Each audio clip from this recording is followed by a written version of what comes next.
Kush nuk ka kuptuar akoma këtë, nuk ka për ta kuptuar as me fjalën e agjencive ligjzbatuese, por ju e dini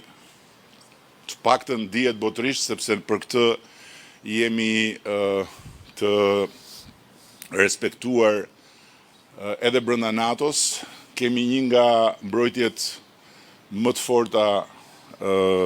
kundër terrorit kibernetik, dhe që do thot kemi një pasqyrë shumë të plot se nga vijnë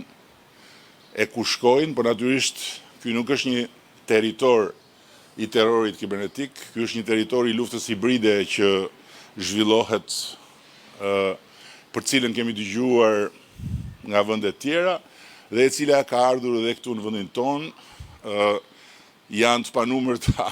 burimet e botës demokratike që kanë nxjerrë raporte dhe studime se si forcat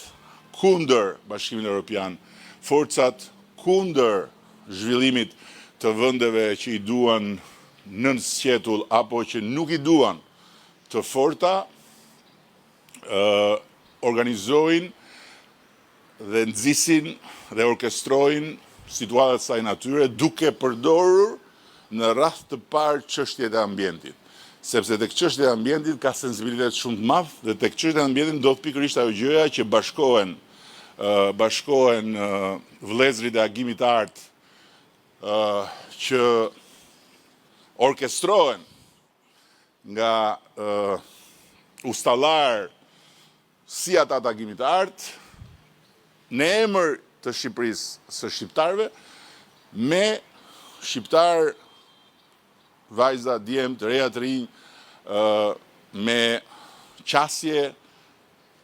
atë dhe dashurie ndaj natyrës, të cilët ndjehen të lënduar. Dhe pikërisht këtë dinë këto forcat që bëjnë gjëra të tilla. Kjo është një luftë hibride, po nuk ka fare dyshim që kjo luftë do mbarojë dhe që gjithkush do të marrë atë që i takon.